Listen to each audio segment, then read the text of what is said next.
আসসালামু আলাইকুম। কেমন আছেন সবাই? আশা রাখছি আল্লাহর রহমতে সকলেই ভালো আছেন। আমিও ভালো আছি আলহামদুলিল্লাহ। আপনাদের কাছে আমি আবারও হাজির হলাম গল্প নিয়ে। গল্পটি শুরু করার আগে আপনাদের সবার কাছে ছোট্ট একটি অনুরোধ, গল্পটি যদি আমার ইউটিউব চ্যানেলে শুনে থাকেন তাহলে এখনই সাবস্ক্রাইব করুন। আর যদি ফেসবুক পেজে শুনে থাকেন তাহলে এখনই ফলো দিয়ে রাখুন, যাতে করে আমার সব নতুন ভিডিওগুলো সবার আগে আপনাদের কাছেই পৌঁছে যায়। আর যারা ইতিমধ্যে সাবস্ক্রাইব ও ফলো করেই ফেলেছেন তাদেরকে জানাই অনেক ধন্যবাদ। তো চলুন আর কথা না বাড়িয়ে গল্পটি শুরু করি।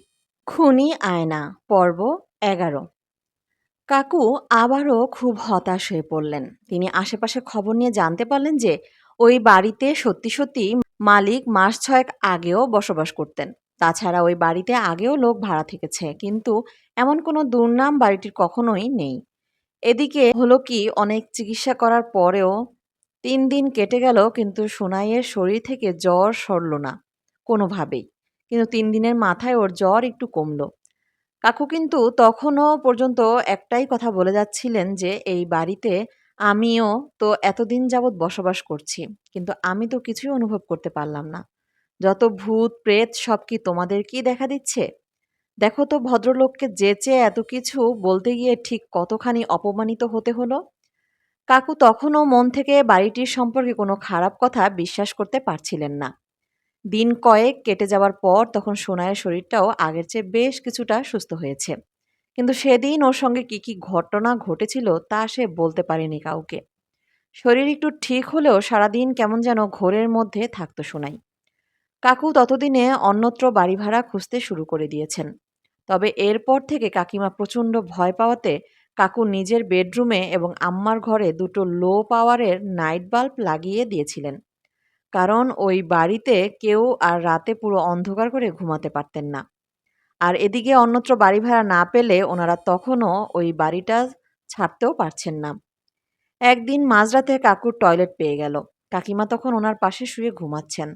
কাকু বিছানা ছেড়ে নামতে গিয়ে চমকে উঠলেন। ওনাদের পায়ের কাছে মুখোমুখি আয়নাটায় যা দেখলেন তাতে কাকুর সারাটা শরীর দিয়ে ঘাম বেরোতে শুরু করেছে ততক্ষণে। উনি সম্পূর্ণ বাকরুদ্ধ হয়ে গেলেন সেই দৃশ্য দেখে।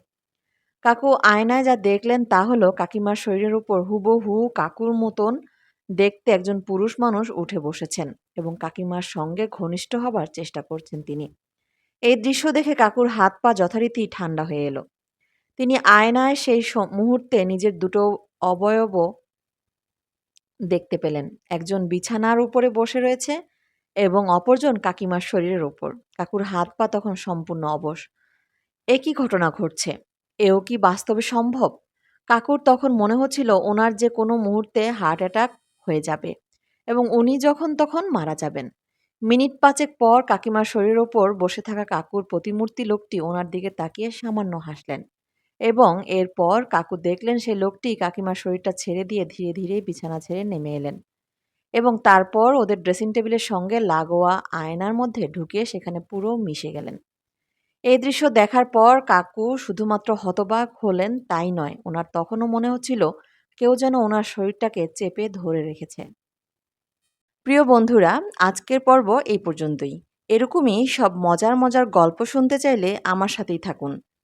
আর হ্যাঁ, একটি লাইক ও শেয়ার করে দিন। আর আপনাদের মূল্যবান মতামত কমেন্টে জানাতে ভুলবেন না কিন্তু। খোদা হাফেজ।